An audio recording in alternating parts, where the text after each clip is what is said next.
Olá, olá, alunos, né? Na verdade, esse vídeo ele é um vídeo introdutório, né? Ele tem o objetivo é apresentar alguns termos que a gente vai usar no decorrer de todo o ano letivo, que envolve termos específicos da área da genética, né? Então, para a gente ter um melhor entendimento sobre o assunto, né, sobre a genética, a gente precisa ter uma habilidade e um conhecimento também nos termos genéticos, né? Então, eu selecionei alguns.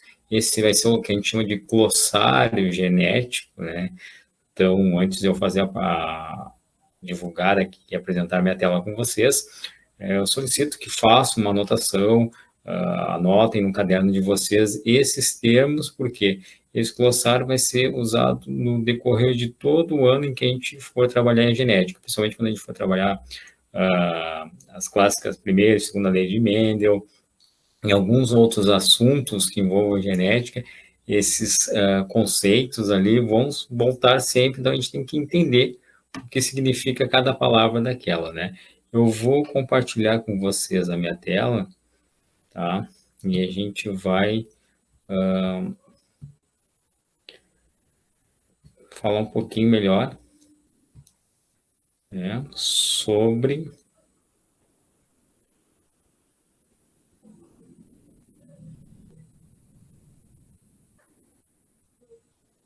a questão do glossário genético, né? Então, como vocês podem visualizar aí a tela, né? Então, o professor Eduardo, que é o professor de biologia de vocês, que vai desenvolver esse conteúdo durante todo o ano do terceiro ano do ensino médio.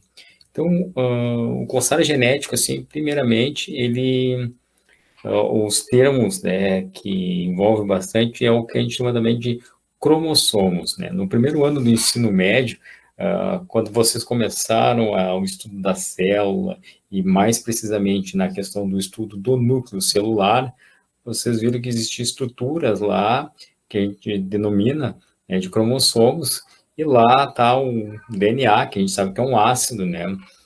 Um ácido desoxirribonucleico, que é o DNA. Então, a gente sabe que esses cromossomos eles são aquele formato de X, muitas vezes que a gente observa, mas a gente vai ver, né? Mas os cromossomos na espécie humana, a gente tem 23 pares, um total de 46 cromossomos. Desses 23 pares, 22 são somáticos, isto é, dão características físicas e funcionais nossas, né? Estão vinculados a esses 22 pares de cromossomos e somente um par, que é os pares, né, do cromossomo 23, que esse grupo vai determinar a questão sexual na espécie humana, né, XX ou XY, né, macho ou fêmea, na questão do sexo biológico aqui. A gente lembrando, né, já que a gente está falando sobre cromossomos, quem determina o sexo na espécie humana, né, é o homem, porque ele, né, no seu espermatozoide, ele tem ou X ou Y. E o óvulo, né, o gameta feminino é sempre X, enquanto que o gameta masculino pode ser X ou Y. A gente vai retomar essa informação mais adiante, mas é uma forma de a gente entender um pouquinho do como é que se processa essa questão aí, a determinação, pelo menos, do caráter do masculino e feminino dentro da questão biológica. Então, o cromossomo já foi informado, né? Os genes, né, que é a sequência de DNA que codifica e determina a característica dos organismos. Então, toda a informação genética nossa está guardada, na verdade, nos genes. Então, todas, né, nossas características, por exemplo, nós somos o resultado genético de nosso pai e nossa mãe, e, consequentemente, a gente carrega informações genéticas também dos nossos avós, né? Porque o pai e mãe tiveram, né, também um pai e uma mãe, nossos avós, né, a mesma coisa. Então, nós somos resultados. Se a gente for ver a nível familiar, vocês são o resultado a nível de avós de quantas pessoas? Vocês vão chegar ao resultado de 6 pessoas diferentes que contribuíram geneticamente para vocês. Mas isso a nível de avós. Vamos pensar em outros antepassados. Quanta carga genética contribui, né, para as nossas características, tanto físicas, né, que a gente vai falar isso bastante, como fisiológicas também. E então tem essa questão dos genes, né, que deram origem também à palavra genética, vem de genes. A gente vai entender a gênese dessa palavra também, né? Alelo é a forma alternativa, né? Digamos, é o formato que esses genes vão se apresentar.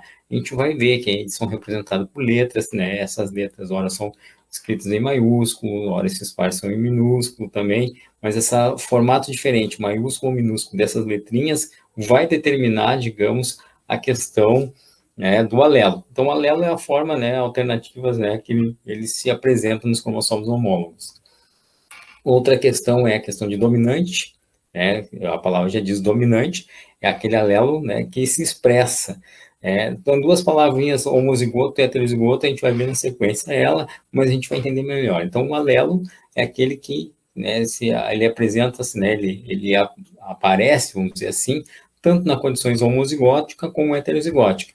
Contrário do recessivo, que só vai ter essa manifestação, né, se ele tiver em homozigose. Agora vem aquela questão, homozigoto e heterozigoto.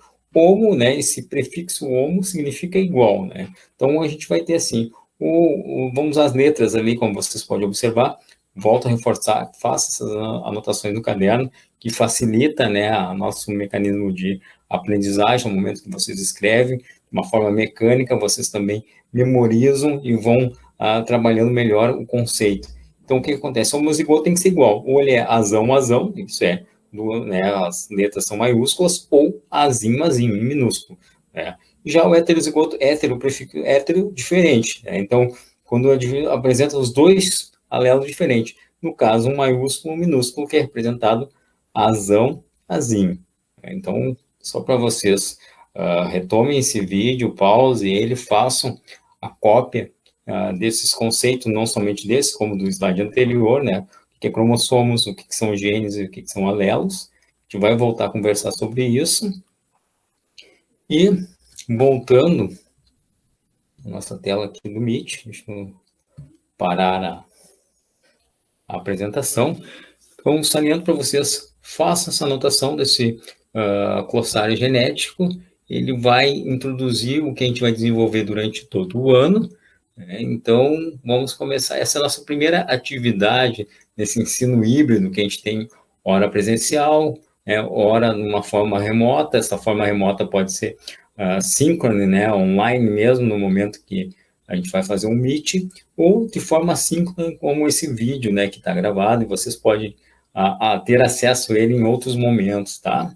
Certo, pessoal? Até um próximo momento, né, que a gente vai retomar esses assuntos.